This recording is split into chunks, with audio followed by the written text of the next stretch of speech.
Welcome back to more common knowledge on this fine Wednesday. Let's see what we get. I want to rate something a 7 or higher. That means we got to get a good card. Let's see what we get. Can we get something halfway decent? Well, maybe not this one, but maybe the next one after this will be good. Let's talk about Flensing. Flensing Raptor. It's 2 and a white for a 2/2 Phyrexian bird. It's got flying and it's got toxic 1. You know, we did Windrake yesterday, and Windrake is 3 mana for a 2/2 flyer. This one's got toxic. And it's got more. When this creature enters, another target creature you control with toxic gets +1/+1 and gains flying until end of turn. So much better than a Windrake. Who needs a Windrake when you've got a Flensing Raptor? It's not good, is it? There's not a... I mean, there are cards with toxic, but I don't think there are really many toxic decks. I mean, there are some toxic decks, but there's no real decks that use toxic in Pauper. That's not true. I'm sure. I think they probably are closer to like green decks, or maybe even blue-black decks that are doing more poison counters and less about actual toxic.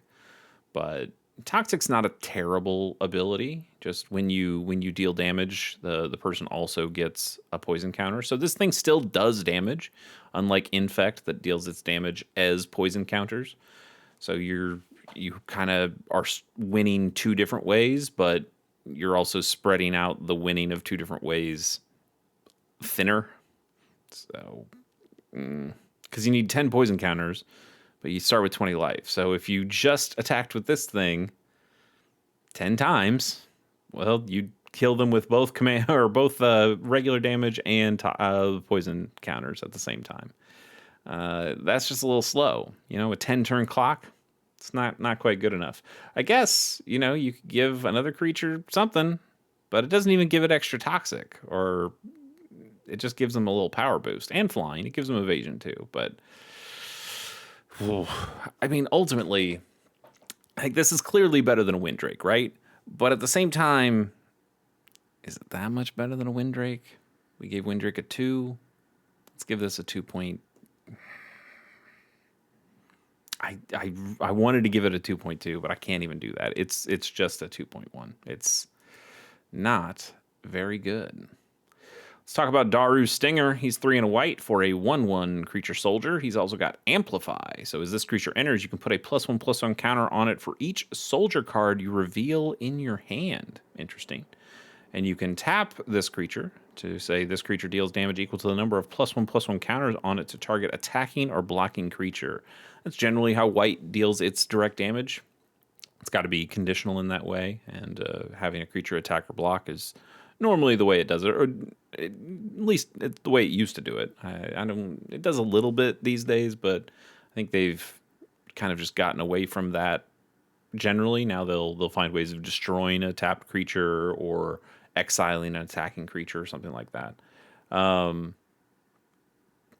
So what do we think here? 4 mana for a 1/1. Obviously not great, but if you're playing this, you're in like a soldier style deck. Maybe you have a bunch of soldiers in your hand. You give this thing +2, +3, something like that.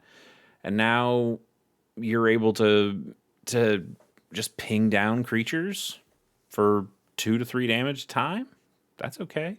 Even with 1, like, that's not nothing. That's not nothing. It makes your opponents have to question how they attack or block. It's kind of all right. But you're also losing, I guess you're, in today's Magic, with the rules changes that they've made over the years, you can block with this and tap it to deal the damage, maybe to something else. So, you know, you get a bunch of counters on this guy. Let's say you're able to put 4 counters on him. He's a 5/5 now. So you can block with your 5/5 and then tap it to deal the damage. So he's only tapped after he blocks, or after he's declared as a blocker. So he still blocks even though he gets tapped. I think, you know, back in the day, I wasn't playing.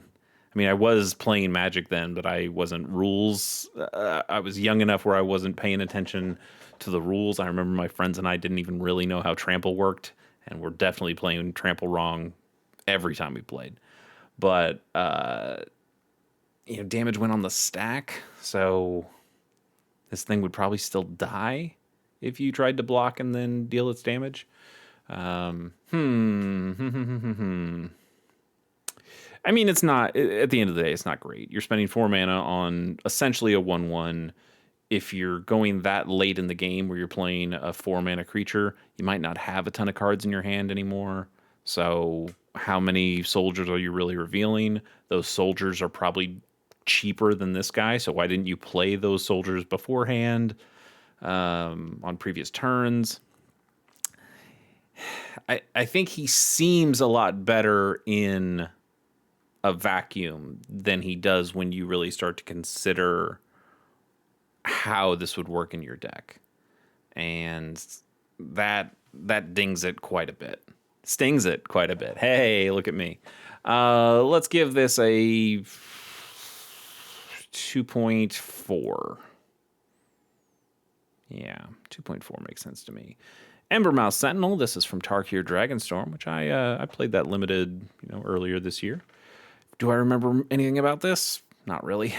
It's 2 mana for an artifact creature, Chimera, and it's a 2/1. And when this creature enters, you can search your library for a basic land card, reveal it, then shuffle your library and put that card on top. And if you control a dragon, you get to put the card on the battlefield tapped instead.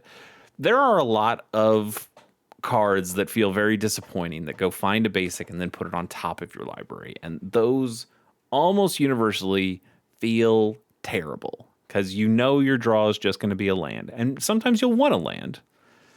But like, what if you just put it into your hand? Or even better yet, what if you just put it on the battlefield? Wouldn't those feel better? And the answer is, of course they would. They would feel better, but that would make the card potentially too strong. Did you just make a rampant growth that doesn't even require the green mana? And it's possible. You have to control a dragon to do it. And there aren't a ton of cheap dragons. There were not a ton of cheap dragons in Tarkir Dragonstorm. So at that point, if a dragon's already on the table, how much more land do you need? You are able to cast your big dragon. You probably have enough mana to cast anything in your deck at that point. So getting the extra land on the battlefield, while better than the ones that would only put it on top of your library, it's still probably not all that effective. There are some cheaper dragons in Pauper. There are changelings that cost a single mana. There are some dragons from the Baldur's Gate set, the D&D sets, that are pretty cheap. I actually have a dragons deck in Pauper. I don't play this card in it, but I do have some cheap dragons that cost 1 or 2 or 3 mana. So you're able to get those out pretty early. And I guess this would be a more effective ramp idea at that point. If you're playing this on curve, that's okay. But you're not going to be able to play it on curve very often because there aren't that many cheap dragons, especially in Pauper, but anywhere. And I think that just kind of puts this card out of playability. Also, it's just a 2/1 creature for 2. That's like, once it's done its thing, and it might not even have done its thing effectively, then it's just a vanilla 2/1 sitting on the battlefield waiting to die. That's not great. That doesn't move your game plan forward in a way that you'd want it to. So, pretty disappointing generally. I'm going to give it its power and toughness and say this is a 2.1. Raging Cougar is 2 in a red for a 2/2 cat. It's got haste. It's from Portal. It's not great. This is what is this? A Goblin Chariot? Is that what that is? Goblin Chariot. Look at me. 3 mana, 2/2, haste. Same card, except that's a goblin, and that goblin's generally a better creature type than cat. There's a decent amount of cats. Not so many in red, but there are a decent amount of cats. They're just way better cards than this. You'd play that goblin over this almost every single time because there are some goblin synergies, and you wouldn't even play Goblin Chariot very often because Or never. I'm sorry. You would never play Goblin Chariot because there are also way better goblins that you would play in Pauper. If you're paying 3 mana for a goblin, it better do a heck of a lot more than just have haste. And this isn't even that. This is just a cat. Just a cat. I'll give this a 1.3. And keep on going. To Bottle Gnomes. I love Bottle Gnomes. Originally from Tempest, I want to say. Yeah, baby. Tempest. Look at this art. Look at this Kaya Folio art. I love these. I love these little guys. I have this version, I think. I don't know if it's that Magic player, but I have one of the gold bordered versions. But we see lots of the normal versions here, are the new art ones, and that's fine. Ben Thompson, I think he did a good job, but I love the old Bottle Gnomes for sure. Bottle Gnomes, I believe, in either old Standard or old Kitchen Table Magic had, I don't know if it had infinite combos, but it definitely had infinitely repeatable combos. Like each turn you could bring back a Bottle Gnome, cast it, sack it, bring it back, cast it, sack it, bring it back, just on each turn. That's pretty good value. Today, this is just too slow. 3 mana for this creature, a 1/3 creature. I guess I should read what it does. Bottle Gnomes is 3 mana for an artifact creature gnome. You sack it and you gain 3 life. And it's a 1/3. That's kind of it. The life gain's not terrible. There are lots of cards in Pauper, lots of strategy in Pauper that want you to sacrifice artifacts or just sacrifice creatures. The problem is this is an activated ability of the sacrifice, not just a death trigger. So you can't use a Eviscerator's Insight to sacrifice this, gain that 3 life, and draw the 2 cards that Eviscerator's Insight gives you. And that's not quite as good. You'd rather just use an Eager Wellspring at that point and draw a 3rd card. You'd rather do that on a Lembas and have it get shuffled back into your deck. There are other cards that you'd use over Bottle Gnomes. And that's a little bit sad, isn't it? Because it's Bottle Gnomes. Aren't Bottle Gnomes great? Weirdly, this is one that's been upshifted a lot. Like you see this as uncommon. But in Tempest, it was just a common. Or wait, no, Tempest, it was also uncommon. Is it just in that Tempest Remastered? Yeah, I guess it was just in Tempest Remastered where they downshifted it to common. And it doesn't even, it's not even really good enough to see Pauper play. Even though it's one time got down to Pauper. Also, one time in an online only set. There's you can't buy a common paper version of Bottle Gnomes. And that's sad. That's sad. I appreciate that Wizards makes the card pool, or whoever decides. I guess it's Wizards because there's a Pauper format panel.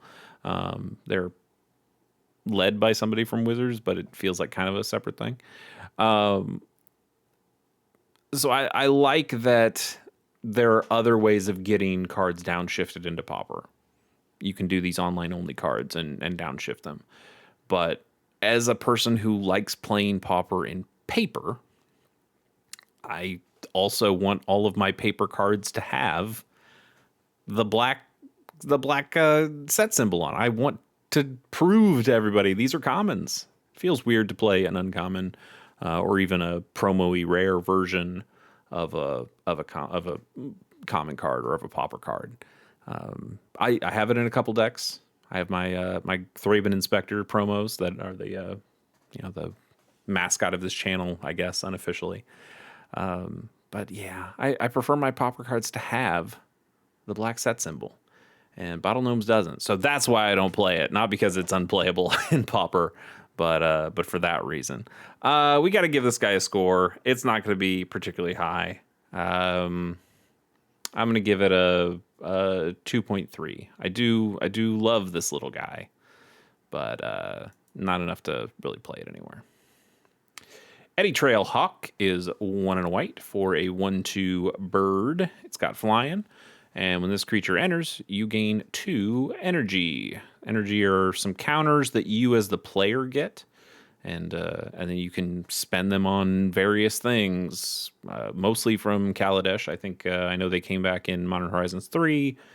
There are some other cards, one-off cards that use energy counters. There might actually be more sets that use energy counters, but they're just kind of the Fallout, like the Fallout commander decks also use energy counters. So you have this kind of pool of resources that are on your player. I don't think you can even take off. Like you as an opponent wouldn't be able to play a card that says remove energy counters from an opponent. Maybe there is, but I haven't seen one. But I also don't really like energy all that much, so I don't pay attention to it. This creature says whenever this creature attacks, you can pay unenergy, and if you do, another target attacking creature gains flying until end of turn. So even if you only played this creature, you can do it twice before you run out of energy. And if you got another one of these in your deck, you can do it 2 more times. That's okay. Like, it's kind of nice to give a little bit of evasion to another creature. But there are also just other cards that do this without the energy requirement. There's like, what is it called? Is it Spirit Bound, or I think it's called, I can't remember what the mechanic's called exactly, but you play the card and it bonds to another creature on the field, and it gives it the ability that creature has. So Soulbound. That's what it is. So you could just give another creature flying. You don't have to deal with the energy stuff. The reason you might play this instead is that maybe you have another energy payoff. And so being able to play this and then potentially bounce it back to your hand and play it again, get more energy, keep doing it that way. I don't know if this is the most efficient way to gain energy. Probably not, honestly. But if you did have an energy-focused deck, maybe you'd play this. I just don't see energy-focused decks in Pauper. I think, again, the problem is mostly payoff. I don't think there are a whole lot of energy payoffs in Pauper. There's plenty of common cards like this that will gain you energy, but then what do you really do with it? And I don't think this slightly decent evasion is enough to make you play an Eddie Trailhawk. So let's, that being said, it's a totally fine card. I think we can pretty comfortably give this like a 3.2. Like, it's okay. I just doesn't really have a place, but if it did find a place, I think it would be okay in that place. Hidden Necropolis. These are some cool caves. They are from the Lost Caverns of Ixalan. Makes sense. That's where the caves are. It's a land. It says this land enters tapped. You tap it for black, and you can also pay 4 and a black, tap it, and sacrifice this land to discover 4 as a sorcery only. So discover means to exile cards from the top of your library until you exile a non-land card with mana value, in this case 4, because it's discover 4. But you find an on-land card with mana value 4 or less. Then you can cast it without paying its mana cost, or you can put it into your hand, and you put the rest on the bottom in a random order. Discover's kind of cool. And I would say these lands, you don't see a ton of play for them, but you might see a one-off of any one of these colors. I think black and maybe red get more use than the others. I could be wrong about that. I could be totally wrong about that. But yeah, like, hey, you're not getting a free spell because you're still paying 5 for it. So you're actually paying a premium, but you're paying a premium at a later point in the game, most likely. So you're playing this later in the game. You've got a ton of extra mana if you're willing to sacrifice this one, and you get a spell out of the deal. You get potentially a creature. You potentially a spell that kills an opponent's creature and lets you swing in for the win. If you don't have any cards in your hand, you're not doing anything. So you got mana to burn. Why not burn it on this? Go find another spell. They're not terrible. They're pretty solid lands. They're not the 7 I'm looking for, but I would give this a 5.3. 5.4? 5.4. Let's say 5.4. This has seen play in Pauper. And for that, it gets over a 5. Irreverent Revelers, easy for me to say, is 2 and a red for a 2/2 satyr creature. And when this creature enters, you get to choose one, destroy target artifact, or this creature gains haste until end of turn. Neither of those is very good for this mana cost, right? I mean, it's like that cat or that goblin chariot guy, but now this comes with a little extra gravy of, if you don't need it to attack at the turn it comes in, you can just have it destroy an artifact. It's still not great. I mean, modality is nice and all, but I mean, the best thing on this card is the ability to destroy the artifact. And I don't really want to pay 3 for that ability alone. Even when it's stapled to a 2/2 creature. Yeah, I think it's just a little disappointing all around. We'll give this a 3.5. Like, not a terrible card. Has some uses, but not really in Pauper. Ogre Sentry is 1 and a red for a 3/3. Wow, great stats, right? It's an Ogre Warrior, and it's got Defender, so it can't attack. That's why it has good stats, because they know you're not going to attack with it. Yeah, it is. Defender just straight up kills this card. You are not going to. You're not going to put this in the deck. It's vanilla outside of the Defender part. The only thing I could think that you do is maybe you put this in like a red green deck, and then you can use fight or bite spells. But you're in red. Just do direct damage. Just kill him with fire, right? And that puts Ogre Sentry in a bad place. And we'll give this a. I'm not feeling very kind to this one. Let's give it a 1.1. It's pretty terrible. Final card of the day is Gaia's Gift. This is a good card. Is it a 7? Is it a 7?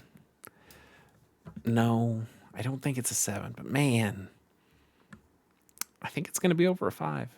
Let's talk about Gaia's Gift. It is 1 and a green for an instant. You can put, or you do put, not can, you do. You put a +1/+1 counter on target creature you control.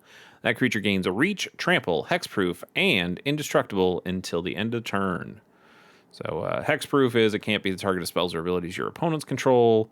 And indestructible is damage and effects that say destroy, don't destroy it. That creature's gonna stick around. Yeah, this creature you got ain't going nowhere. It can block, it can trample over, it keeps it from getting killed in multiple different ways, and it makes it a little bit stronger. This is a lot of effects.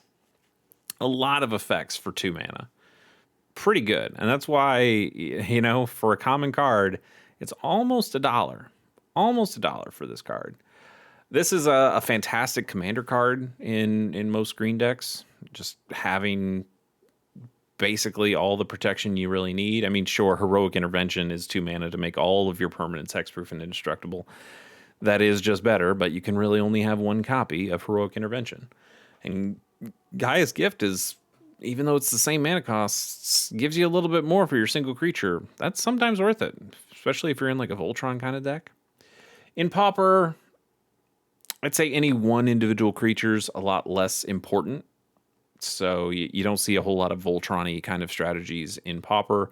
You get it a little bit in the Bogle's deck, I suppose, but at that point, those creatures begin with hexproof.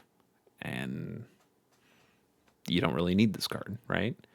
And if you're just going for straight protection spell, there's cheaper protection spells that you can get.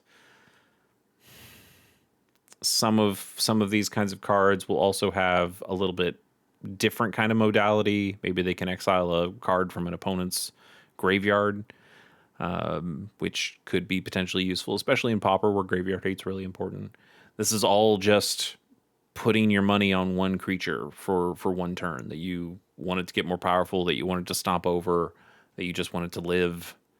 And there are some strategies like that work in Pauper, but I'd say generally it's kind of because they're all commons. Like none of them are really all that important on their own.